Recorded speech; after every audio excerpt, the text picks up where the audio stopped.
Hello friends, ಇವತ್ತು ನಾವು ರುಚಿಯಾದಂಥ tomato rasam ಮಾಡೋದು ನೋಡ್ಕೊಳ್ಳೋಣ. ಇದೇ ರೀತಿ ರಸಮ್ ಮಾಡಬೇಕು ಅಂದರೆ ವಿಡಿಯೋ ಸ್ಕಿಪ್ ಮಾಡಬೇಡಿ, ಹಾಗೆ ಚಾನೆಲ್ನ ಸಬ್ಸ್ಕ್ರೈಬ್ ಮಾಡ್ಕೊಂಡು ನೋಡಿ. ಒಂದು ಗ್ಲಾಸ್ ನೀರು ಬಿಸಿ ಮಾಡಿಕೊಂಡು 4 ಹಣ್ಣಾಗಿರೋಂಥ ನಾಟಿ ಟೊಮೊಟೊ ಸೇರಿಸಿ ಚೆನ್ನಾಗಿ ಮೆತ್ತಗೆ ನಾವು ಈ ರೀತಿ ಬೇಯಿಸಿಟ್ಕೋಬೇಕು. ಈಗ ನೀರು ಪೂರ್ತಿ ತಣ್ಣಗಾಗಲಿ ಪಕ್ಕದಲ್ಲಿ ಇಟ್ಕೊಂಡು ಒಂದು ಮಿಕ್ಸಿ ಜಾರಲ್ಲಿ 3 ಒಣಮೆಣಸಿನ್ಕಾಯಿ, 2 ಹಸಿಮೆಣಸಿನ್ಕಾಯಿ ಹಾಕ್ತಾ ಇದ್ದೀನಿ. 2 ಕಡ್ಡಿಯಷ್ಟು ಕರಿಬೇವನ್ನು ಸೇರಿಸ್ಕೊಂಡು 1 ಟೀ ಸ್ಪೂನಷ್ಟು ಜೀರಿಗೆ ಮತ್ತು 3/4 ಟೀ ಸ್ಪೂನಷ್ಟು ಮೆಣಸು ಹಾಕ್ಕೊಂಡು ತರ್ತರಿಯಾಗಿ ರುಬ್ಕೋಬೇಕು. ನೀರೇನು ಹಾಕೋದು ಬೇಡ, ಹಾಗೆಯೇ ಈ ರೀತಿ ರುಬ್ಬಿಟ್ಕೊಳ್ಳಿ. ಇದನ್ನು ಸೈಡಲ್ಲಿ ಎತ್ತಿಟ್ಕೊಳ್ತೀನಿ. ಟೊಮೊಟೊ ನೀರು ಸಹ ತಣ್ಣಗಾಗಿದೆ.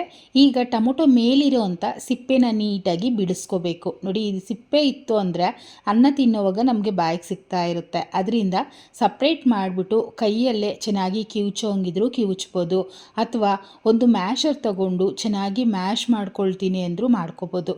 ನೋಡಿ, ಈ ರೀತಿ ಮ್ಯಾಶರಲ್ಲಿ ಮಾಡ್ತಾ ಇದ್ದೀನಿ. ಕೈಯಲ್ಲಿ ಮಾಡಿಕೊಂಡ್ರೆ ಅಂತೂ ಇನ್ನೂ ರುಚಿಯಾಗಿರುತ್ತೆ ರಸಮ್ಮು. ನೀರು ಬೇಕು ಅಂದರೆ ಸೇರಿಸ್ಕೊಳ್ಳಿ. ನಂತರ ಒಂದು ಚಿಕ್ಕ ನಿಂಬೆ ಹಣ್ಣು ಗಾತ್ರದ ಹುಣಸೆ ಹಣ್ಣನ್ನು ನೆನೆಸಿಟ್ಟು ರಸ ತೆಗೆದು ಹಾಕ್ತಿದ್ದೀನಿ. ಈಗ ರಸಮ್ ಪಕ್ಕದಲ್ಲಿಟ್ಟು ಒಗ್ಗರಣೆ ಹಾಕ್ತಾ ಇದ್ದೀನಿ.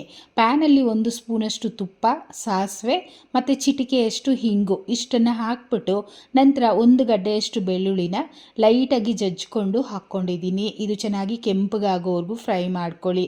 ನಾನು ಕರಿಬೇವು, ಒಣಮೆಣಸಿನ್ಕಾಯಿ ಏನೂ ಹಾಕ್ತಿಲ್ಲ, ಆಲ್ರೆಡಿ ಜಜ್ಜಿಟ್ಟಿದ್ದೀವಲ್ವ, ಅದೇ ಸಾಕಾಗುತ್ತೆ. ಈ ಒಗ್ಗರಣೆನ ರಸಮಲ್ಲಿ ಸೇರಿಸ್ಕೊಳ್ಳೋಣ. ಮತ್ತು ಒಂದು ಸ್ವಲ್ಪ ರಸಮ್ ತೆಗೆದು ಪ್ಯಾನಲ್ಲಿ ಹಾಕಿ ಚೆನ್ನಾಗಿ ಕ್ಲೀನ್ ಮಾಡಿ ಹಾಕ್ಕೊಳ್ತಾ ಇದ್ದೀನಿ. ತುಪ್ಪ ಹಾಕಿದ್ದೀವಲ್ವ ಅದರಿಂದ. ನಂತರ ಪೌಡ್ರ್ ಮಾಡಿಟ್ಟಿರೋಂಥ ಮಸಾಲನೂ ಸೇರಿಸ್ಕೊಂಡು ರುಚಿಗೆ ತಕ್ಕಷ್ಟು ಉಪ್ಪನ್ನು ಹಾಕ್ಕೊಳ್ತಾ ಇದ್ದೀನಿ. ಈಗ ನೀಟಾಗಿ ಮಿಕ್ಸ್ ಮಾಡಿ ಒಂದೇ ಒಂದು ಕುದಿಸ್ಬೇಕು. ಹೆಚ್ಚಿಗೆ ಕುದಿಸಿದ್ವಿ ಅಂದರೆ ರಸಮ್ ಕೆಟ್ಟೋಗುತ್ತೆ, ಅಂದರೆ ಕಹಿ ಬಂದ್ಬಿಡುತ್ತೆ.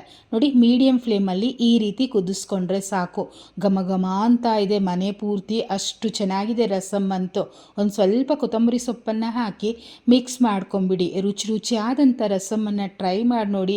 ನಿಮ್ಮ ಮನೇಲೂ ಅಷ್ಟೇ ಇಷ್ಟಪಡ್ತಾರೆ. ಹಾಗಿದ್ದರೆ ಹೇಗೆ ಬಂತು ಕಮೆಂಟ್ ಮಾಡಿ, ಮತ್ತು ಲೈಕ್ ಮಾಡಿ, ಶೇರ್ ಮಾಡಿ. ನಂತರ ಚಾನೆಲ್ನ ಸಬ್ಸ್ಕ್ರೈಬ್ ಮಾಡಲಿಲ್ಲ ಅಂದರೆ ಸಬ್ಸ್ಕ್ರೈಬ್ ಮಾಡ್ಕೊಳ್ಳಿ.